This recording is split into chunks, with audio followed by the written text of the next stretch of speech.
నమస్తే, ఎలా ఉన్నారు? ఫైన్ అండి, మీరు బాగున్నారా? నేను చాలా బాగున్నాను. సో ఏం లేదు, ఒక చిన్న సర్వే అన్నమాట.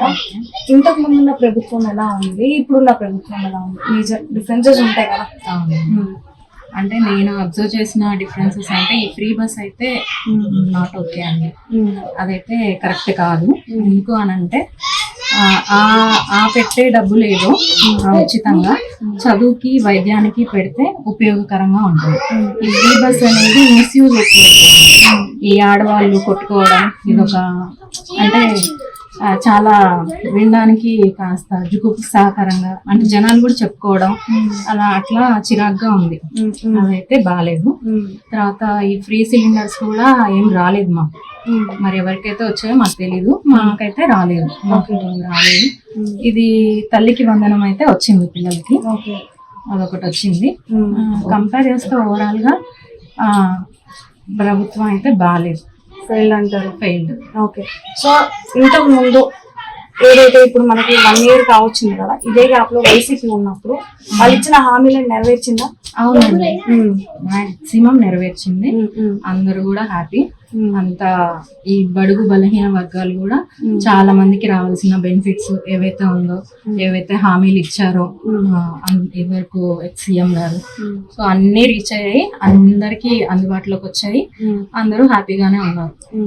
మరి ఎందుకు జనాలు ఇంత చిత్తుగా ఓడించుకున్నారు నాయకుల్ని? అంటే జనాలు మేబీ అంటే నేను కొన్ని దీంట్లో చూసాను, కొన్ని వీడియోస్ ఇలాంటి ఇంటర్వ్యూస్ లోనే జనాలు బయటికి చెప్పేస్తున్నారు. ఇప్పుడు మేము 1000 రూపాయలు కక్కుర్తి పడి మేము అనవసరంగా మా నెత్తి మీద నిప్పులు మేమే పోసుకున్నాం అని చెప్పేసి మా కడుపుకి మేమే ఇది చేసుకున్నాం, మట్టి కొట్టుకున్నాము, మా పిల్లల నోట్లో మట్టి కొట్టాము అని చెప్పేసి వాళ్ళే చెప్తున్నారు. నిజంగా చాలా దారుణమైన పరిస్థితి ఇదైతే. ఇది 100% అయితే వైఎస్ గారి ప్రభుత్వమే చాలా బాగుంది.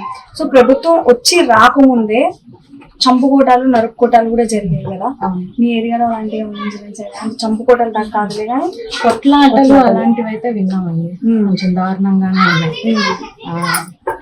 అదైతే ఉంది అలాంటివి. ఓకే. సో మేజర్ గా మీ ఏరియాలో ఏం ప్రాబ్లమ్స్ ఫేస్ చేస్తా ఉన్నారు? అంటే డ్రైనేజ్ ప్రాబ్లమ్స్ అండి మేజర్ గా. మొత్తం కొంచెం వాన వచ్చిందంటే గట్టిగా ఇళ్లలోకి నీళ్ళు వచ్చేస్తాయి. రోడ్ అంతా నీళ్ళే, డ్రైనేజ్ వాటర్. నెక్స్ట్ ఈ మున్సిపల్ వాటర్ కూడా సరిగ్గా రావట్లేదు. వేసారు కానీ అవి పైపులు అవన్నీ ఇంటింటికి అవి రావట్లేదు. వాటర్, డ్రింకింగ్ వాటర్ అయితే రావట్లేదు, మున్సిపల్ వాటర్. ఓకే. కరెంట్ 24/7 లేదు, ఏమీ లేదండి. ఎప్పుడు పడితే అప్పుడు వేస్తారు. చాలా ఇబ్బందికరమైన విషయం ఇది కూడా. ఎందుకనంటే మాది చిన్న విలేజ్ ఇది. ఇక్కడ ఏంటంటే అందరం వర్క్ వెళ్ళిపోవాలి, స్కూల్లోకి వెళ్ళిపోవాలి. మనకి కరెంటు లేకపోవడం వల్ల మనకి మేజర్ గా కరెంట్ తోనే కదా మాక్సిమం పనులన్నీ కూడా. ఆడవాళ్ళకి మాకు అయితే మాత్రం ఇబ్బందిగానే ఉంది. మామూలుగా అయితే స్టార్టింగ్ అరైవింగ్ టైంలోనే కరెంట్ తీస్తారు. ఆ టైంలో ఇబ్బంది, నైట్ టైం తీస్తారు. ఎందుకంటే ఇక్కడ ఫీల్డ్స్ ఉంటాయి కాబట్టి మామూలు అవి తిరుగుతాయి కదా. ఎక్కువ తీయడం వల్ల ఏంటంటే చిన్న పిల్లలు ఆడుతూ ఉంటారు. మనకి ఏంటంటే బయటకి అటు ఇటు వెళ్ళాలి కాబట్టి ప్రతి దానికి కూడా అది ఒక ఇబ్బంది. ఓకే. సో ఇప్పుడు ఏంటంటే ఇటు పక్కన కూటమిలో నెక్స్ట్ సీఎం ఎవరు అంటే ఒక పక్కనేమో నారా లోకేష్కి ఇవ్వాలంటున్నారు, ఇంకో పక్కేమో పవన్ కళ్యాణ్కి ఇవ్వాలంటున్నారు. సో వీళ్ళిద్దరిలో ఎవరికన్నా వస్తే పరిస్థితి ఏంటంటారు ఆంధ్రప్రదేశ్ లో? వాళ్ళకైతే రాదండి. వైఎస్ గారినే ఎన్నుకుంటారు. వైఎస్ గారి కోసమే ఎదురు చూస్తున్నారు, వైఎస్ జగన్మోహన్ రెడ్డి గారి కోసం. సో ఆ పాలనే నచ్చింది. సో ఆ పాలన కోసం ఎదురు చూస్తున్నారు, ఆ లీడర్ కోసం ఎదురు చూస్తున్నారు. జగన్ ఎక్కడికి వెళ్ళినా సరే కొన్ని లక్షల మంది గుంపు కూడుతున్నారు, ఆయన చూడటానికి వస్తా ఉన్నారు. మరి అన్ని లక్షల ఓట్లు ఎక్కడికి పోయాయి అంటారు? అదే చెప్పాను కదా, డబ్బులకి అమ్ముడు పోయారు. ఫ్రీ బస్ అనే స్కామ్ లో పడిపోయారంటారా? అంటే ఫ్రీ బస్ అని ఒకటే కాదు, నార్మల్ గా ఈ డబ్బు వల్లనే, డబ్బులు, ఈ లిక్కర్, వీటి గురించి. ఓకే. సో నెక్స్ట్ టైం అంటే ఆబ్వియస్లీ మీరు జగన్ గారే రావాలని కోరుకుంటారు. ఒకవేళ జగన్ గారు వచ్చాక కూడా ఇంకా ఎలాంటి గ్యారంటీలు, ఎలాంటి హామీలు ఇస్తే బాగుంటుంది? అంటే ఇట్లా ఇలా డెవలప్ అవ్వాలి, ఇంకా ఇంకొంచెం చేస్తే బాగుంటుంది ఏమో కొన్ని థాట్స్ వస్తా ఉంటాయి కదా. ఒకవేళ ఆయన వస్తే మాక్సిమం అయితే ఆ థాట్స్ స్టార్ట్ చేశారండి ఆల్రెడీ జనాలు అనుకున్నవి. నెక్స్ట్ ఇంకా ఇంప్లిమెంటేషన్ కి టైం సరిపోలేదు. సో ఇప్పుడు వస్తే ఏంటంటే మొత్తం ఫుల్ఫిల్ చేసేస్తారు ఖచ్చితంగా అంటారు. ఖచ్చితంగా.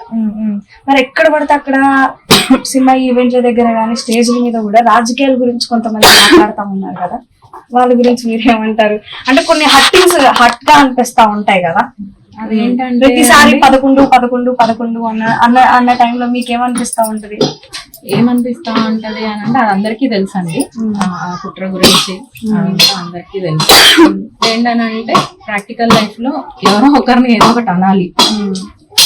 ఇంకా ఆ ఇదితో జనాలు అంటా ఉంటారు. మనం అలాంటి పట్టించుకున్నాం అనుకోండి ముందుకెళ్ళలేము. సో అవన్నీ కొట్లాటకి దారి తీస్తాయి. అందుకని అవన్నీ పట్టించుకోని అవసరం లేదు. కాకపోతే నీతి న్యాయం అనేది ఎప్పటికైనా నిలబడుతుంది, తిరిగి వస్తుంది. ఒక్కసారి మనం ఏదో పడ్డాము అని అంటే తిరిగి లేవమని కాదు, పడ్డాము అని అంటే మళ్ళీ పైకి లేస్తాము. ఒక్క చిన్న క్వశ్చన్ తో మనం క్లోజ్ చేద్దాము. జగన్మోహన్ రెడ్డి గారు చాలా ఇంప్లిమెంట్ చేశారు అని చెప్పేసి ప్రజల నోట్లోనే మనం చాలా విన్నాము. కానీ వాళ్ళు చేసినవి ప్రజలకి చూపించలేదు, అందుకే ఆయన ఫెయిల్ అయింది, అంటే అందుకే ఆయన రాలేదు, ఓడిపోయారు అని చెప్పేసి అంటున్నారు. దీని పట్ల మీరేమంటారు? నిజమా అబద్ధమా? లేదండి, ఆయన చేసినవి ప్రజలకి చూపించకపోవడం అంటే అందరూ అవన్నీ తీసుకున్నారు. సో ఇప్పుడు చిన్న ఎగ్జాంపుల్ ఏంటనంటే ఓల్డ్ ఏజ్ పీపుల్ ఉంటారు. సో వాళ్ళు ఏంటనంటే గంటలు ఒకప్పుడు నించునేవాళ్ళు పెన్షన్ల కోసం.